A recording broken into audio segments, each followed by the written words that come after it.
Assalamualaikum warahmatullahi wabarakatuh.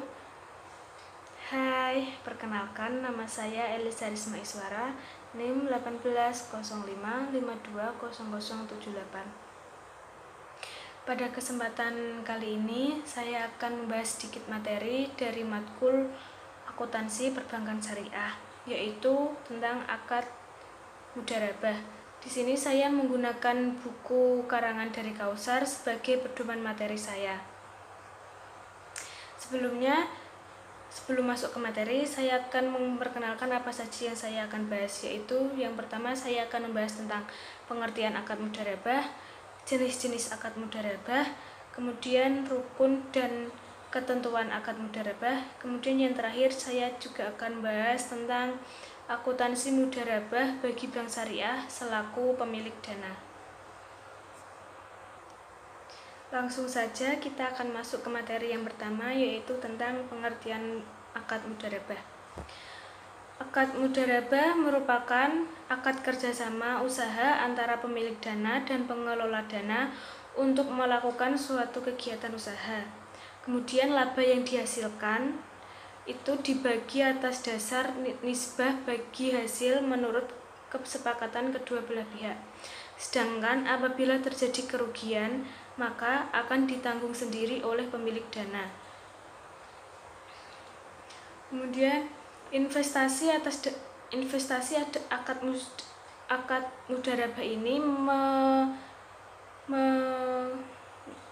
menggunakan investasi atas dasar kepercayaan, yang artinya kepercayaan dari pemilik dana kepada pengelola dana. Di sini pemilik dana tidak boleh ikut campur dalam manajemen perusahaan atau proyek yang dibiayai dengan pemilik dana. Kemudian juga pemilik dana tidak boleh mensyaratkan sejumlah bagiannya, karena hal itu termasuk riba, yaitu meminta kelebihan atau imbalan yang merupakan tidak faktor yang diperbolehkan dari syariah. Pada prinsipnya, akad mudharabah ini tidak boleh ada jaminan atas modal. Namun, untuk meminimalisir kecurangan atau penyelewengan, maka pemilik dana boleh meminta jaminan dari pengelola dana. Hikmah tersendiri dari akad mudharabah itu adalah akad mudharabah dapat memberikan keringanan kepada manusia, seperti ada sebagian orang yang memiliki dana, namun orang tersebut tidak bisa mengolah dananya. Dengan akad mudharabah ini, kedua belah pihak itu dapat mengambil manfaat satu sama lain. Untuk melakukan akad mudharabah ini agar tidak terjadi perselisihan, sebaiknya akad mudharabah dituangkan secara tertulis dan dihadiri oleh saksi. Agar mudah dipahami, skema mudharabah yang pertama yaitu pemilik dana dan pengelola dana menyepakati akad mudharabah. Kemudian yang kedua, proyek usaha yang dilakukan dikelola oleh pengelola dana itu sesuai dengan akad mudharabah. Kemudian yang ketiga, proyek usaha yang dijalankan itu menghasilkan laba atau rugi. Yang keempat, jika menghasilkan keuntungan, maka keuntungan tersebut dibagi sesuai nisbah. Yang kelima, jika terjadi kerugian, maka kerugian itu akan ditanggung sendiri oleh pemilik dana. Materi selanjutnya yaitu tentang jenis-jenis mudharabah. Jenis-jenis mudharabah sesuai PSAK 105 tentang akuntansi mudharabah.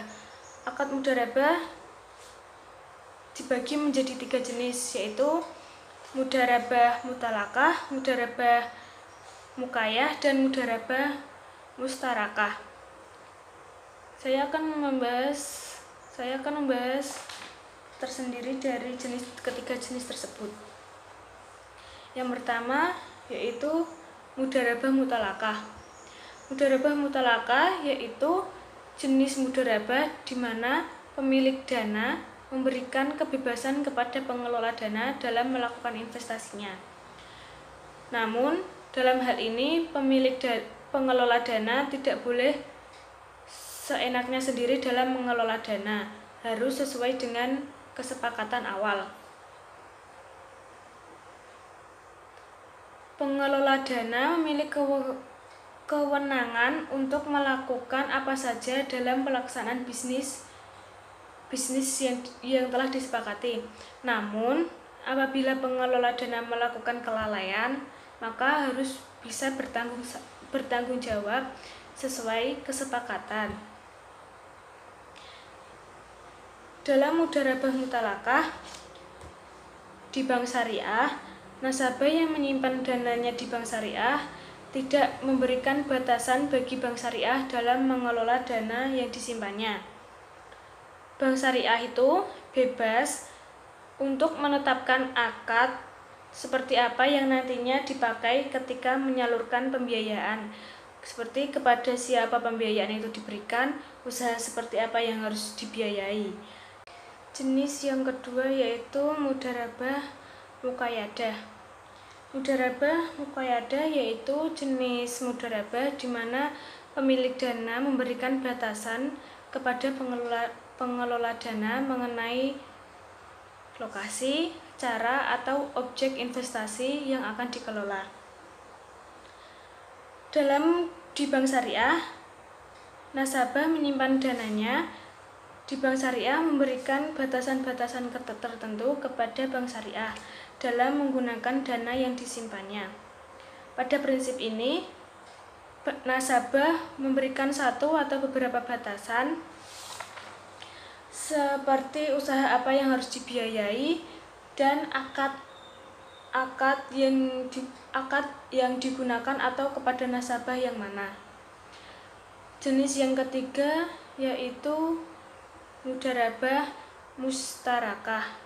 Mudharabah mustarakah merupakan jenis mudharabah di mana pengelola dana menyertakan dananya dalam kerjasama investasi. Di sini di awal kerjasama, akad yang disepakati adalah akad mudharabah dengan modal 100% dari pemilik dana. Setelah berjalannya kerjasama ini dengan kesepakatan pemilik dana, maka si pengelola dana bisa ikut menanamkan dananya dalam usaha tersebut. Jenis akad seperti ini merupakan perpaduan akad mudharabah dan akad musyarakah. Kemudian materi yang selanjutnya yaitu tentang rukun dan ketentuan mudharabah. Rukun mudharabah itu ada 4. Yang pertama ada pelaku, objek mudharabah, ijab qabul, dan nisbah ketentuan. Pelaku terdiri atas pemilik dana dan pengelola dana. Kemudian objek mudharabah itu sendiri terdiri dari modal dan kerja. Ketentuan syariah untuk masing-masing rukun yaitu untuk rukun pelaku, ketentuannya sebagai pelaku harus zakaf dalam hukum dan balik. Kemudian pelaku akad dapat dilakukan sesama atau dapat dilakukan dengan non-muslim. Kemudian pemilik dana itu tidak boleh ikut campur dalam pengelola usaha, tetapi pemilik dana itu sendiri boleh mengawasi proyek yang telah disepakati. Objek mudharabah itu kan ada modal dan kerja. Untuk ketentuan modal yang diserahkan dapat berbentuk uang atau aset lainnya, namun harus jelas jumlah dan jenisnya. Kemudian modal yang diberikan dapat berupa tunai dan tidak utang. Modal itu sendiri juga harus diketahui dengan jelas jumlahnya sehingga bisa membedakan dari keuntungannya. Kemudian ada pengelola dana tidak diperkenankan untuk memudharabahkan kembali modal mudharabah itu, dan apabila itu terjadi maka akan dianggap pelanggaran kecuali sudah memiliki izin. Kemudian pengelola dana tidak diperbolehkan untuk meminjamkan modal kepada orang lain, atau apabila terjadi itu dianggap pelanggaran kecuali sudah memiliki izin dari pemilik dana. Yang terakhir, ketentuan modal yang terakhir yaitu pengelola dana memiliki kebebasan untuk mengatur modal menurut pemikirannya sendiri selama tidak melenceng dari syariah. Objek yang kedua yaitu kerja. Untuk kerja, ketentuannya yaitu kontribusi pengelola dana dapat berbentuk keahlian dan keterampilan. Kemudian kerja adalah hak pengelola dana dan tidak boleh diinvestasikan oleh pemilik dana. Kemudian pengelola dana harus menjalankan usaha sesuai dengan syariah. Selanjutnya lagi, pengelola dana harus mematuhi semua ketetapan yang ada di dalam kontrak. Ketentuan yang terakhir yaitu apabila pemilik dana tidak melakukan kewajiban atau melakukan pelanggaran terhadap kesepakatan sedangkan pengelola dana sudah menerima modal dan sudah bekerja, maka pengelola dana tersebut berhak mendapatkan imbalan atau ganti rugi. Jenis rukun yang ketiga yaitu ijab qabul.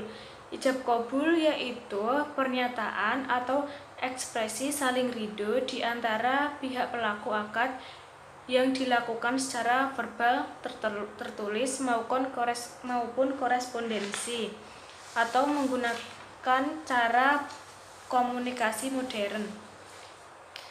Rukun yang keempat yaitu nisbah keuntungan.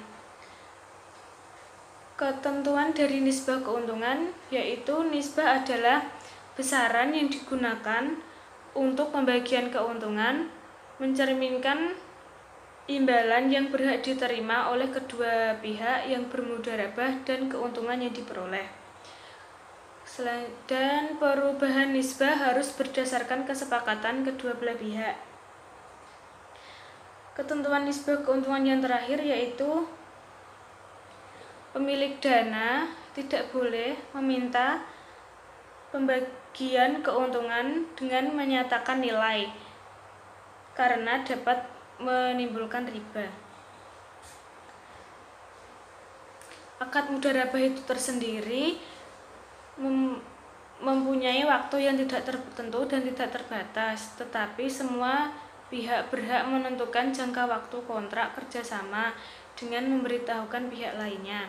Akad mudharabah itu dapat berakhir karena 5 hal. Yang pertama, dalam hal mudharabah tersebut telah dibatasi waktunya, maka akad tersebut akan berakhir pada waktu yang telah ditentukan. Kemudian salah satu pihak yang bersangkutan itu memutuskan untuk mengundurkan diri, atau bisa juga salah satu pihak tersebut meninggal dunia atau hilang akal. Kemudian yang keempat, pengelola dana tidak menjalankan amanahnya sebagai pengelola usaha. Yang terakhir, modal yang ada sudah tidak ada. Materi selanjutnya yaitu prinsip pembagian hasil usaha.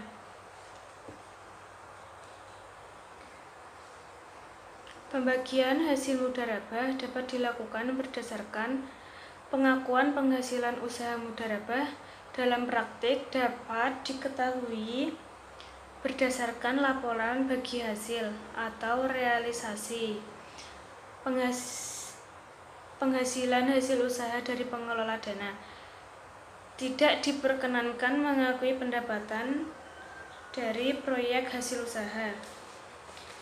Adapun juga ketentuan bagi hasil akad jenis mudharabah musyarakah berdasarkan PSAK 105/34 dapat dilakukan dengan dua pendekatan. Pendekatan yang pertama yaitu hasil investasi.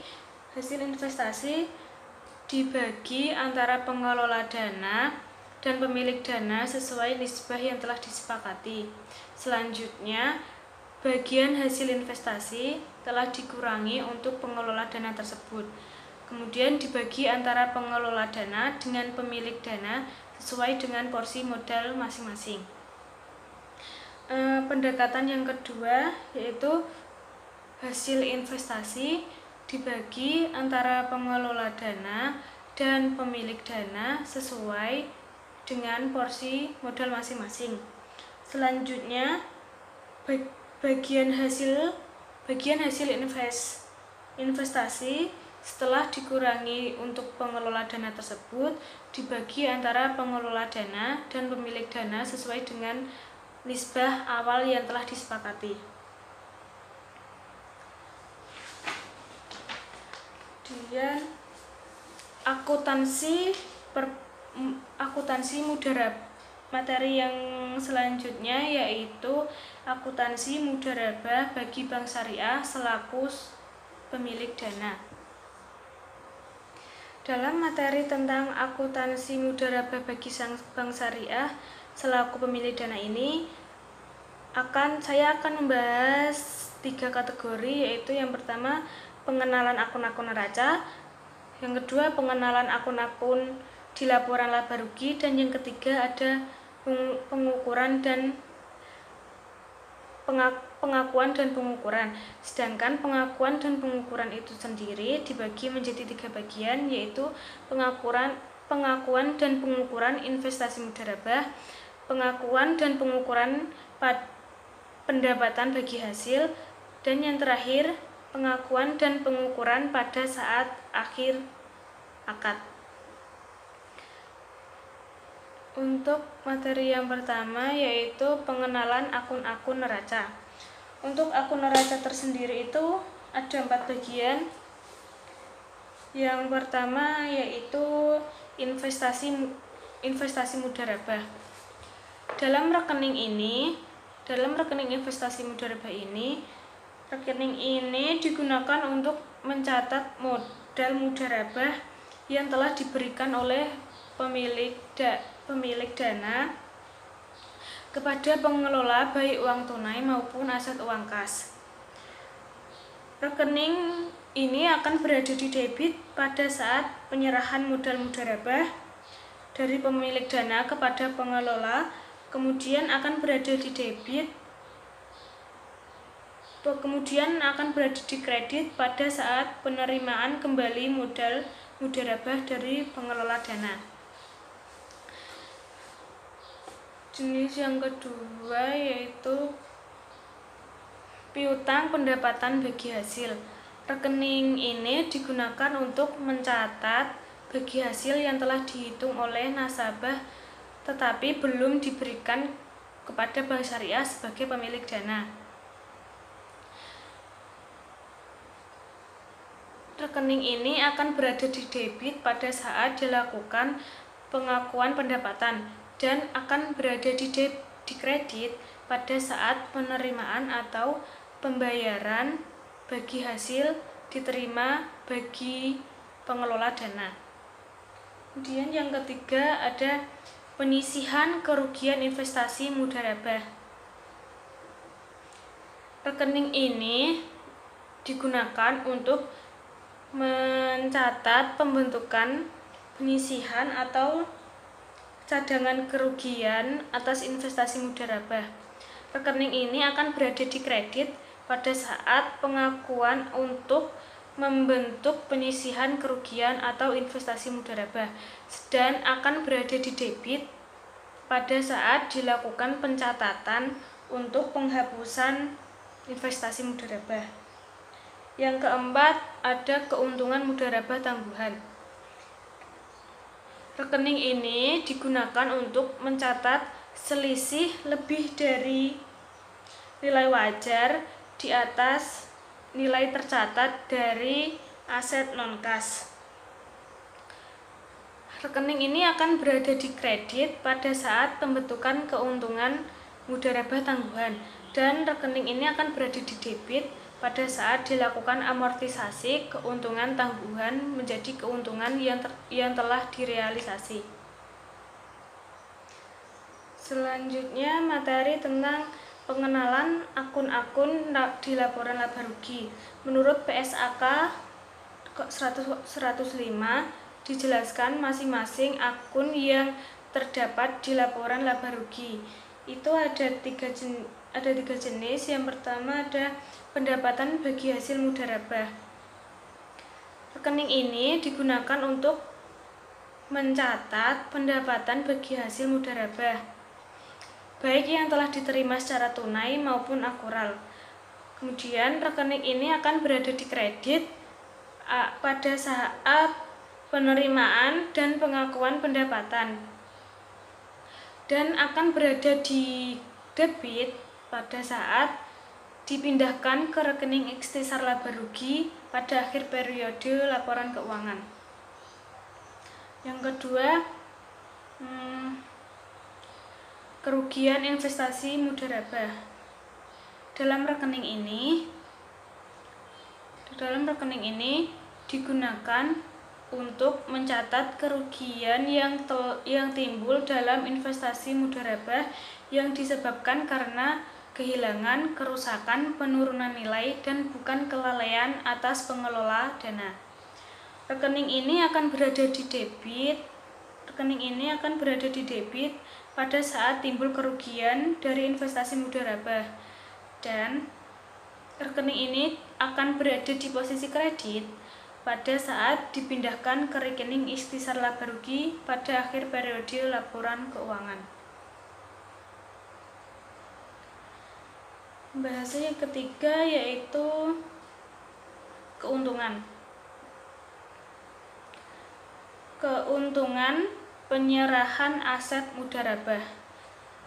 Rekening ini digunakan untuk mencatat keuntungan mudharabah atas penyerahan modal aset non-kas sebesar amortisasi keuntungan tangguhan.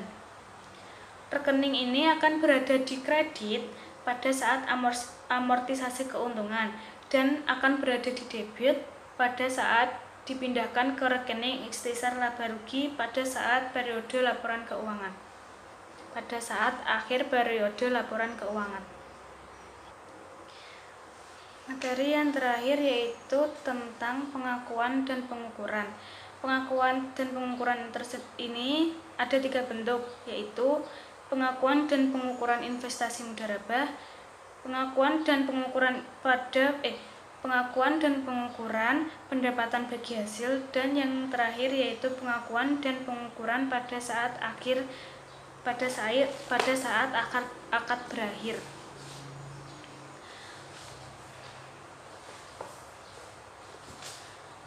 Pengakuan dan pengukuran menggunakan pengakuan dan pengukuran investasi mudharabah.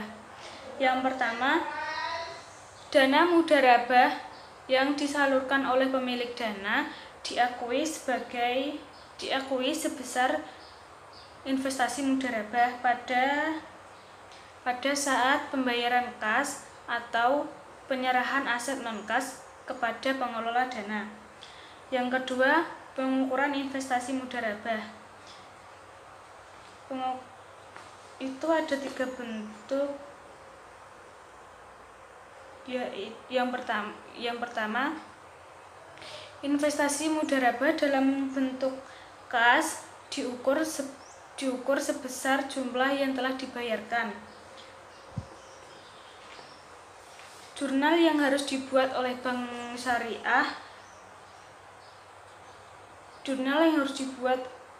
Syariah untuk mencatat investasi mudharaba ini yaitu investasi mudharaba berada di debit dan kas yaitu berada di kredit. Yang kedua, investasi mudharaba dalam bentuk aset non-kas diukur sebagai nilai wajar aset non-kas pada penyerahan.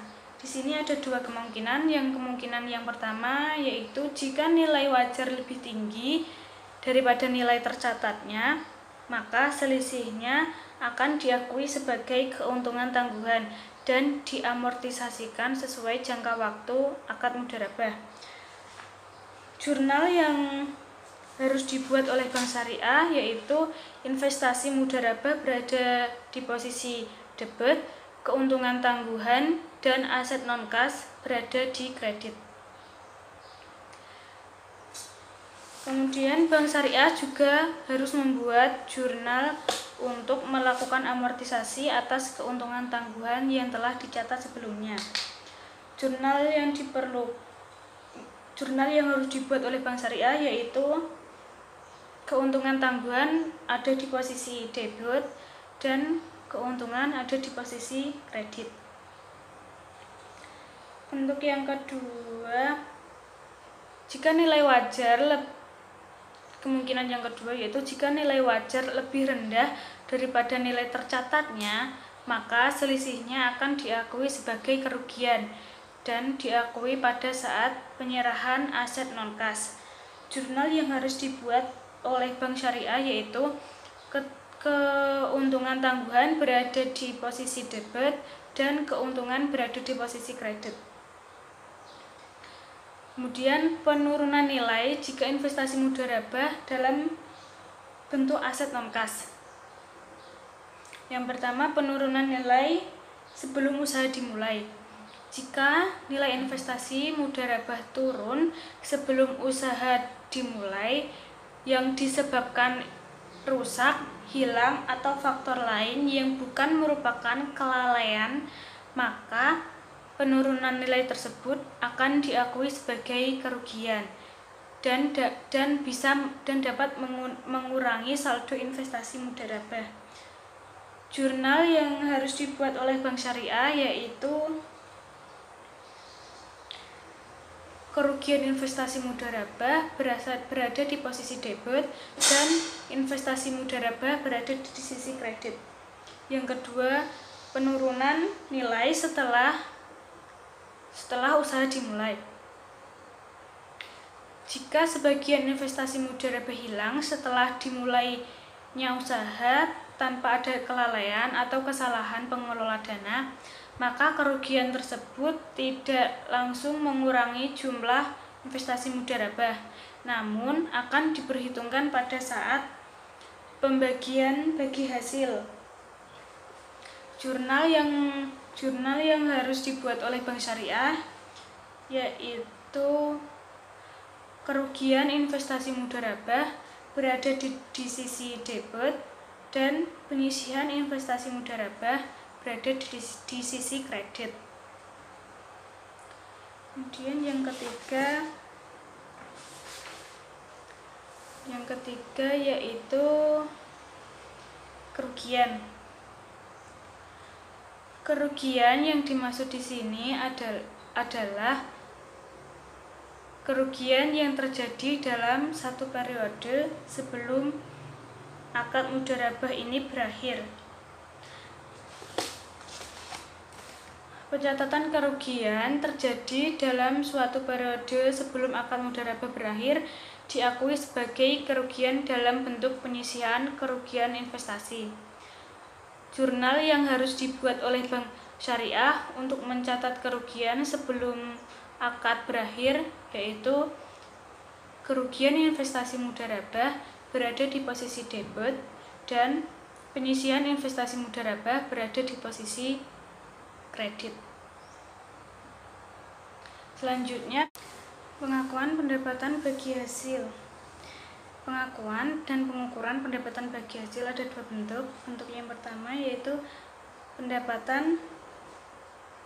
pendapatan bagi hasil usaha yang belum dibayar akan diakui sebagai piutang. Jurnal yang akan dibuat oleh Bank Syariah yaitu piutang pendapatan bagi hasil akan berada di sisi debit, dan pendapatan bagi hasil mudharabah itu akan berada di sisi kredit. Bentuk yang kedua yaitu apabila pihak pengelola dana melakukan pembayaran piutang pendapatan bagi hasil. Jurnal yang akan dibuat oleh Bank Syariah yaitu kas akan berada di sisi debit, dan piutang pendapatan bagi hasil akan berada di sisi kredit. Yang terakhir yaitu tentang pengakuan dan pengukuran pada saat akhir akad. Pada saat akhir akad, selisih antara investasi mudharabah setelah dikurangi penyisihan kerugian investasi dan pengembalian investasi mudharabah akan diakui sebagai keuntungan atau kerugian. Di sini terdapat dua alternatif. Alternatif yang pertama itu terjadi keuntungan investasi mudharabah. Jurnal yang harus dibuat oleh Bank Syariah yaitu kas atau piutang atau aset non kas berada di sisi debit.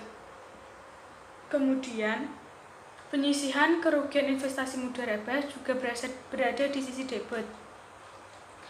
Kemudian investasi mudharabah berada di sisi kredit, dan keuntungan investasi mudharabah berada di sisi kredit. Alternatif yang kedua itu terjadi kerugian investasi mudharabah. Jurnal yang akan dibuat yaitu kas atau piutang atau aset non kas berada di sisi debit.